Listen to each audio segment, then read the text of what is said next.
ఓం గురుభ్యో నమః. అందరికీ నమస్కారం అండి. ఈరోజు వీడియోలో అంతరించిపోయిన ఒక మహారాజు కథ గురించి తెలుసుకుందాం. ఈయన గోవులు దానం చేసినందుకు ఏం జరిగిందో తెలిపే కథే ఇది. పూర్వం ఇంద్రద్యుమ్నుడు అనే రాజు ఉండేవాడు. బతికినంత కాలం ప్రజలకు కష్టం తెలియనివ్వకుండా పరిపాలించాడు. అనేక పుణ్యకార్యాలు కూడా చేశాడు.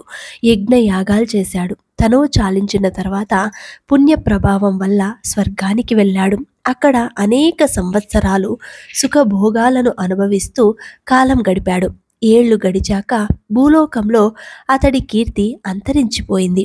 ఒకప్పుడు ఇంద్రదమ్యునుడు అనే ఒక రాజు ఉండేవాడనే సంగతిని కూడా ప్రజలు మరిచిపోయారు. భూలోకంలో అతడి కీర్తి అంతరించిపోవడంతో దేవతలు ఇంద్రదమ్యునుడిని తిరిగి భూలోకానికి తోసేశారు. స్వర్గం నుంచి తిరిగి భూమి మీద పడ్డ ఇంద్రదమ్యునుడు జరిగిన దానికి బాధపడుతూ అడవులలో సంచరిస్తూ ఒకనాడు మార్కండేయ మహర్షిని కలుసుకుంటాడు.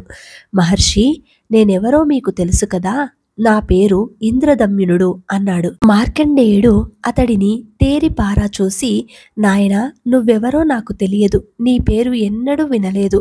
అయినా నేను తాపసిని, రాజులతోనూ వారి చరిత్రలతోనూ నాకు పని లేదు అని బదులిచ్చాడు ఆ మహర్షి. మీకంటే ముందుగా పుట్టినవారు, సజీవులుగా ఉన్నవారు ఎవరైనా మీకు తెలుసా? తెలిస్తే వారెక్కడ ఉంటారో చెప్పండి. కనీసం వారికైనా నేను తెలిసేమో కనుక్కుంటాను అభ్యర్థించాడు ఇంద్రదమ్యునుడు. మంచుకొండ మీద ఒక గుడ్లగూబ ఉంది. అది నాకంటే ముందు పుట్టింది. దాని పేరు ప్రవారకర్ణుడు. దానిని అడిగి చూడు అన్నాడు మార్కండేయుడు. ఇంద్రదమ్యునుడు తనతో మార్కండేయ మహర్షిని వెంటబెట్టుకుని మంచుకొండ వద్ద గుడ్లగూబ దగ్గరకు వెళ్ళాడు. ఓ ఉలుకుమా, నేను ఇంద్రదమ్యునుడిని, నీకు నేను తెలుసునా అని అడిగాడు.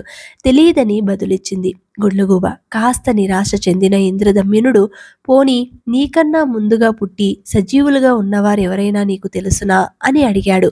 గుడ్లగూబ కాసేపు ఆలోచించి, ఇక్కడకు దగ్గరలోనే ఒక సరస్సు ఉంది. ఆ సరస్సులో నాడిజంగుడు అనే కొంగ ఉంది. ఆ కొంగ నాకంటే ముందు పుట్టింది అని చెప్పింది.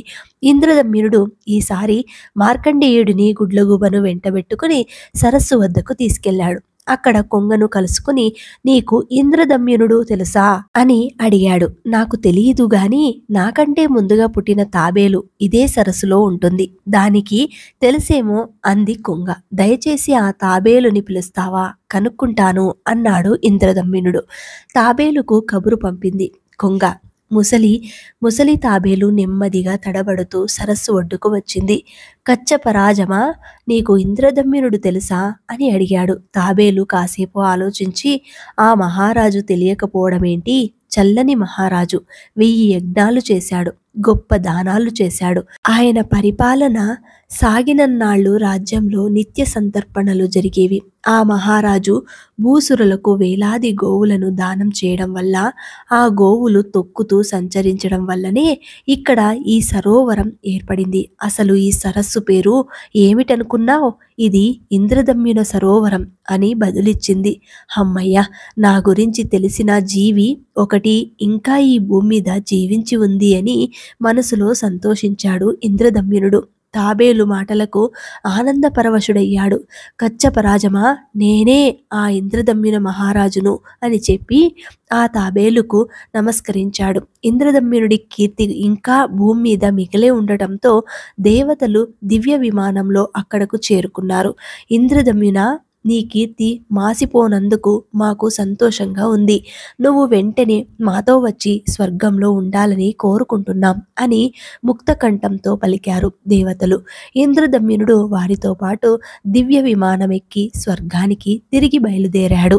ఇది ఒక గొప్ప మహారాజు కథ, ఇంద్రదమ్యునుడి కథ. ఇది చాలా మందికి తెలియకపోవచ్చు. ఇలాంటి కథలు వినడం నిజంగా మన అదృష్టం. మీకు ఈ కథ నచ్చితే మన హిందువులందరికీ పంచండి. అలాగే ప్రతి ఒక్కరూ కూడా కమెంట్ రూపంలో జై శ్రీరామ్ అని కమెంట్ చేయండి. ఎవరైనా కొత్తగా మన ఛానల్ని చూస్తుంటే వెంటనే సబ్స్క్రైబ్ చేసుకోండి. మళ్ళీ రేపటి వీడియోలో కలుసుకుందాం. అంతవరకు సెలవు. సర్వేజన సుఖినో భవంతు. జై శ్రీరామ్.